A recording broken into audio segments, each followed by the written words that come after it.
Hi there, and welcome back to the GON Squad. Just a quick announcement. I'm working on trying to find different days that I can get this out weekly and figure which works with my schedule. So I know there was a lull between the first episode and this one. Uh, Unfortunately, family things got in the way, which is sort of an excuse, but not an excuse. Anyways, a quick public service announcement. If you haven't already, please go out and get your COVID shots, whether your first one or your second one. It just keeps you and everyone you love safe. Just do your bit. I know people are questioning the science, etc.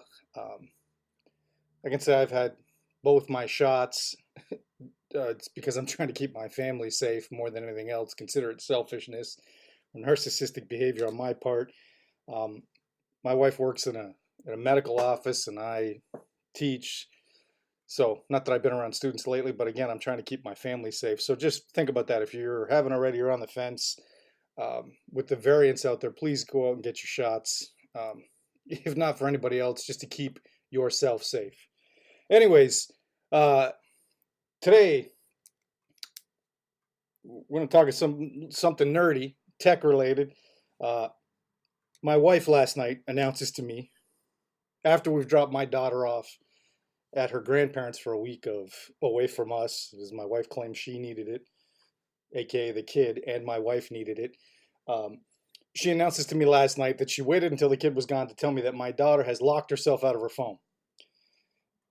To which I proceed to then spew a ton of profanity because I lose my nut over the fact that I've begged my kid for months not to leave some kind of passcode on there because she is uh, what we call RAM deficient.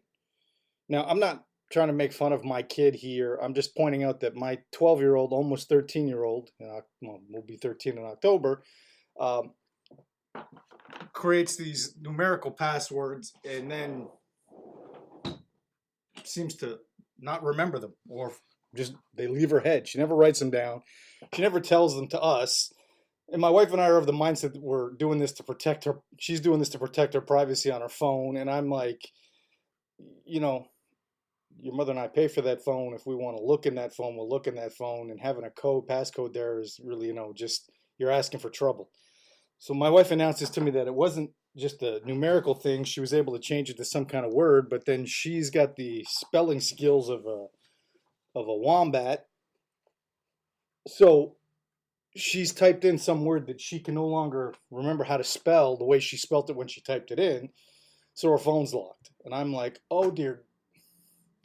I'm like, I'm gonna wimmelate her. My wife's like, this is why we told you. I told you now, so she wasn't here because And I'm like, I'm just amazed. Uh, when I grew up, if you screwed up anything, your parents laid into you and were never once worried, concerned, or freaked out about your feelings, self-esteem.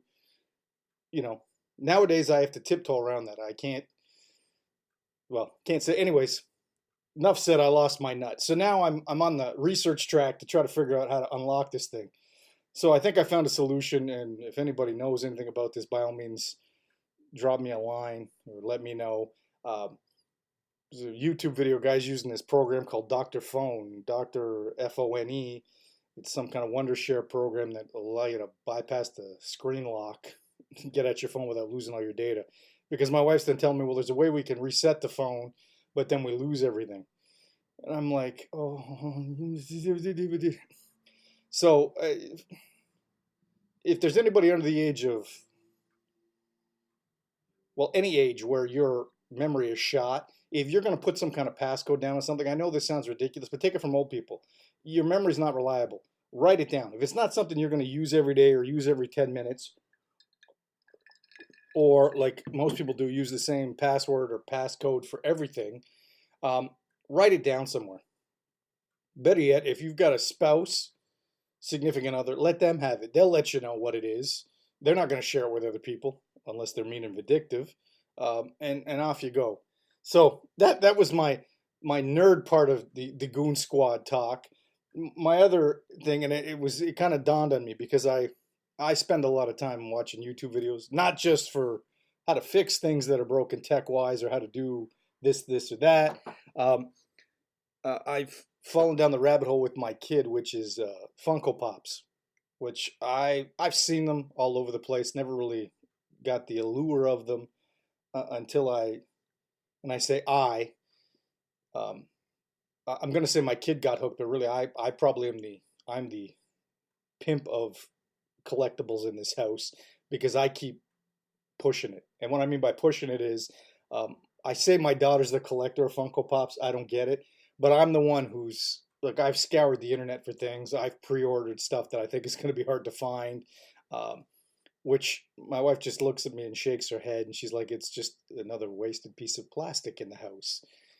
And I get it. My wife, she didn't grow up with a lot, so the idea of collecting things is, I get it, it's foreign to her. I grew up collecting comics, which I wouldn't even say was collecting comics. I just enjoyed comics and read as many as I could get my hands on or could afford. And I amassed a huge number of them that weren't worth diddly, which is fine. Um, but my, it's funny, the Funko Pop phenomenon, and it dawned on me as because that's what do I do on YouTube? I'm watching specific channels that are talking about what's upcoming with Funko Pops. These pops are getting released. My daughter's a huge die in the hard, die in the wool, My Hero Academia fan. I can safely say that that kid has watched the first four seasons, not a season, not just specific episodes, but the first four seasons. Um, Dozens of times. Like I can go down there, and depending on the kind of week she's having, there's some season of My Hero Academia. She is constantly talking about that with her friends, and then she tries to suck her mother and I into this. So she'll ask us. This is the other thing that blows my mind. It tells me I'm an old nerd, old geek. Is she'll ask us, what ships do we like in My Hero Academia? Now, the first time she did this, I have to be clear. That's exactly what she said. Who do I think would ship? And, who's my favorite ship? That's what she said to me. We were in the car. Who's my favorite ship? And I looked at her and I said, the USS Enterprise. And she looked at me. It's that, and parents will back me up here. Geek, nerd, otaku parents will back me up. You've said something way out of line with what the kid is talking about when the kid gives you that look that, it's not even a look you would give people who have given you what seems like a ridiculous answer. It's the look above that.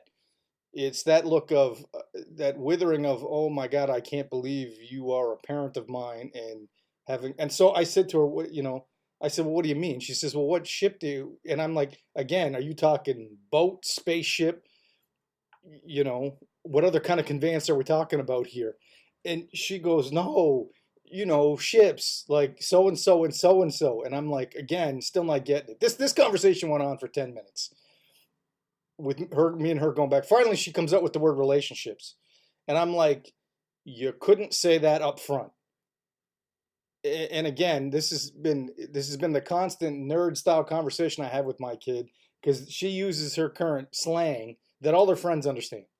Like she can get online and go, well, I like this ship and that ship, and I think this ship is this, and they all get it. None of them are actually thinking about anything related to a water vessel or any kind of thing you would reference as a ship, space or otherwise, naval or otherwise. That's not what they're talking about. They're talking about relationships.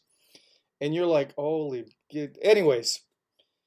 So back to the whole, and that's where it constantly gets reinforced. She watches My Hero Academia. She watches the current episodes on Funimation. She's constantly talking with her friends about it. They're all into it. She's probably made more friends from being a My Hero Academia fan. Just going places and people are like, oh my God, is that so and so? Oh, you have a jacket. I can't believe this.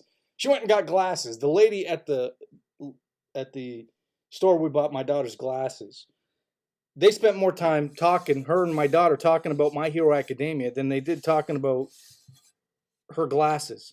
And my wife went with her. My wife was like, oh my God, it's just an older version of our kid. She saw something and asked her about this. Sure enough, they picked out a pair of frames that had My Hero Academia, kind of a color scheme that matched up with it. My kid was happy. This lady was thrilled to death. I was like, oh no, here we go. But back to the Funko Pops. I'm the secret Funko pimp in this house. My wife even knows it. My kid doesn't get it. She thinks I'm being nice. I always seem to point out Funko Pops to her. I'm the one who, when my wife's not around during the day, if we've got time or I feel we got a little extra money, I will take her to go look at things with the intention of, if she sees something really cool, maybe we'll get her something. Um, and she loves her Funko Pops. They're all over her room. They're all over the place. And don't get me wrong, as the I'm gonna coin this phrase, the cheap geek nerd, the cheap GON Squad parent I am. Um, I've tried to work at finding deals on things. So we've gone places, and I've seen things, I've ordered things for, which my wife frowns at because it's another hunk of plastic in the house. And then she finds out what I've not spent on it, and that tends to soothe the savage beast in the short term because it's, well, don't get me wrong, I hate to say it, for anybody who's listening, if you're into Funko Pop collecting, or like Funko Pops just for the sake of having them, every so often check Toys R Us. Now, I know for anybody who's outside of Canada, you won't find a Toys R Us, but the way the Canadian dollar is, order from us anyway, because even with the exchange, you'll probably get a deal unless your currency's really sucky. Um, I've gotten some great deals from Toys R Us. The one was it's this Pusheen cat holding a slice of pizza. It's a Toys R Us exclusive, which right away, the moment somebody puts the word exclusive on a Funko Pop, the value of it seems to skyrocket. No matter what it is, you could make a Funko Pop of probably a gold toilet and make it exclusive somewhere, and I'm guaranteeing it will skyrocket in value with no other reference to anything else. It could just be the golden toilet, and I'm guaranteeing people would buy it left, right, and center because it was an exclusive somewhere. It would be worth something. Sure enough, I'm poking around the Toys R Us website, and I come across this exclusive in their clearance section, and it's like $19.99, and I'm thinking that's not really a deal until I realize it's a 10-inch Funko Pop. It's this 10-inch cat. So I'm like, oh, the heck, it was during the lockdown, so I thought, she deserves a treat. So I order it. My wife doesn't balk at too bad because I'm like, it's only $20. She's like, it's another piece of plastic, and I'm like, I know. My daughter's thrilled. She hasn't even taken it out of the box. That's how much she loves it. She's kept it in the box because she thinks it's worth something. Sure enough, we come out of lockdown months later, and we're in somewhere, and we're in the mind games, and they have the same exclusive.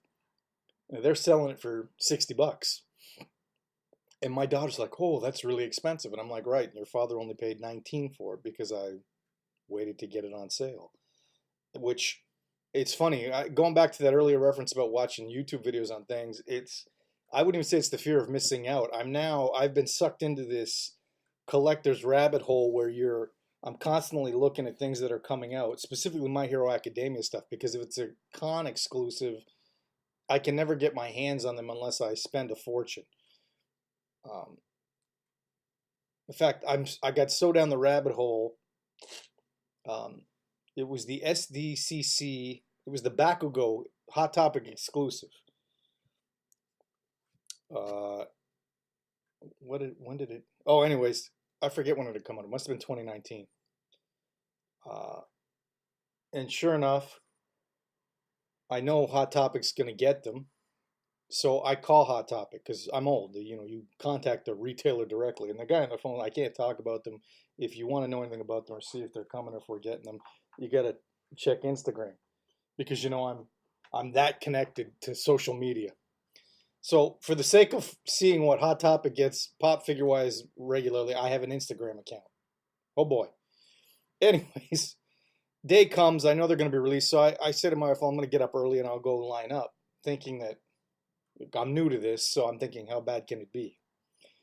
So we get to the mall early, but my wife's like, well, there's no point in standing in the mall because they're not going to let you in and stand there. So anyways, we get into the mall. We are seventh in line.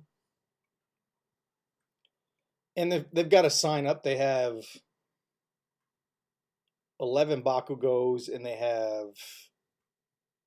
There was another pop that was being released that day. They had 6 of, and I'm like, okay, I'm counting. Well, and if everybody buys one, I should get one. We're in line. So the lady comes out and hands out numbers, and are we 8 or 9? I forget. Anyways, the math looks good that I'm gonna get one. So my wife and I are standing there, we're chatting. They let the first guy in. He's in there a good 10 minutes. He comes out and he's carrying bags of pops. And I'm like, oh, this is not good. Sure enough, by the time the third person has gone in, she comes out and announces they have no more Bakugos and they have two of the other one left. And I looked at my wife and I'm like, oh, okay, this is just ridiculous. So we walk out and I'm more angry. My kid's not even upset. She didn't get it. She doesn't even miss it. She's not upset. My wife's not upset. I'm fuming. I'm irate. And I'm like, you know what? I've as a and I know I'm getting older now and dating myself, but as an older nerd, older geek, I've always expected when you go places where there's limited supply of something, the first thing usually out of a retailer's mouth is it's limit one per customer. And if you want to get back in line and get a second one, take your chances, go right ahead. And no, what is Hot Topic? Well, you can buy a maximum of five of each pop. And I'm like thinking you only had I think you had yeah, she had 10. I can't even remember the exact number back ago she had.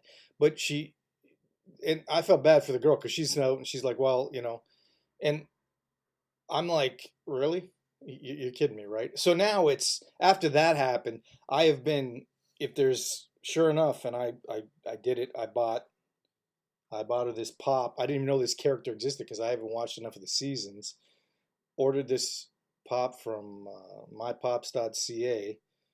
Um, it's like $40 for this pop pre-order because he was some exclusive, and sure enough, he's been sold out ever since. I couldn't find one to save my life if I went somewhere, and I'm like, okay. And I've done a few others for that have been like that, and I've like you want to keep those in the box. But I realized that what's happened is that these YouTube videos, these guys, they constantly reinforce that fear of missing out. Like, oh, look what I got. I got this. I got this. Look at it's worth this. It's you want to jump on these things. Um, where you can complete your collection, do this or do that. And it's funny because you'll watch other videos where they talk about Funko Pop collecting, and they'll talk about don't fall for fear of missing out, don't fall for FOMO. If you don't get it, it's not the end of the world, and if you wait, I've never seen that Bakugo go on sale anywhere. Like I've never seen somebody. I could probably poke around now online, and I don't think I'd find it any cheaper than I could have after because I went on a mission to try to find that. I had a place that was willing to ship it to me, but she wanted $80 for it, and she was getting it from her wholesaler, and that's what she was going to sell it for because that's what the market would bear. And I was like, holy, it's worse than a used car. Um, and there's the thing. I mean, while I fostered this hobby with my kid's quite happy to find retail priced pops places or find them on sale. Like Toys R Us again, they were blowing out BTS pops. She bought three of them. They were like $7 each. She bought three of them for like 20, 23 or $24. It was a fantastic deal. Um, and I hate to break it to you, here's the thing. They'll get the whole new line of BTS pops now, and I'll make her wait because eventually they'll blow those out because they won't sell like hotcakes. People will buy them, but they won't blow up.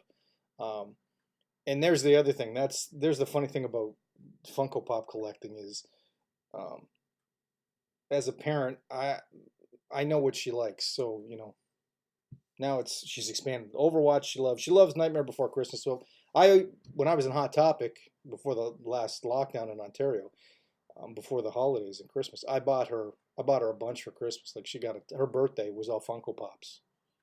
I took her up to K-Dog and Fish and Bracebridge. Um, my wife was amazed at just the fact that they could have an entire store devoted to these things and just the sheer number of them they had and what they ranged in price. Um, and again, it's funny to, you know, I love the fact that she's got them. She's got them out and about. I hate to break it to you, I've even worn my wife down enough that she watched me do it. We were in Aurelia. Walked into, it was a Fanboy. Great store. Great retailer, great owner. We walked in there, and what does he have out? He has that. It's UA Academy, the building, and Deku in his uniform. It's a set. As soon as I saw it, I walked right over and grabbed it off the shelf and was going to buy it, regardless of what my wife was going to say, because it was $40. It wasn't cheap, but it was what was retail. It wasn't anything more expensive. And I said to him, I said, I haven't seen this anywhere. I'd seen it online, and then it never came out. He said the funny thing was they'd canceled it. He didn't think they were releasing it, and then all of a sudden it showed up in his inventory. So I bought it. And then I've seen some trickle out other places, but few and far between. Um, but yeah, it's kind of a, and I don't know if it's, I'm sure people will explain to me it's the way Funko ships things or the way companies ship stuff and release stuff. Um, I don't know. Again, the Funko phenomenon it's alive and well in this house, and I'm sure it'll be alive and well until once my kid gets a job. She'll probably stop collecting them because she'll find better ways to spend her money, and I'll be the one who keeps buying her Funko Pops to collect. So let that be a lesson to parents out there. Just temper your expectations. Anyways, that's all for the Goon Squad today. Thanks very much for listening, and until the next time, have a geeky, otaku-y, nerdy day.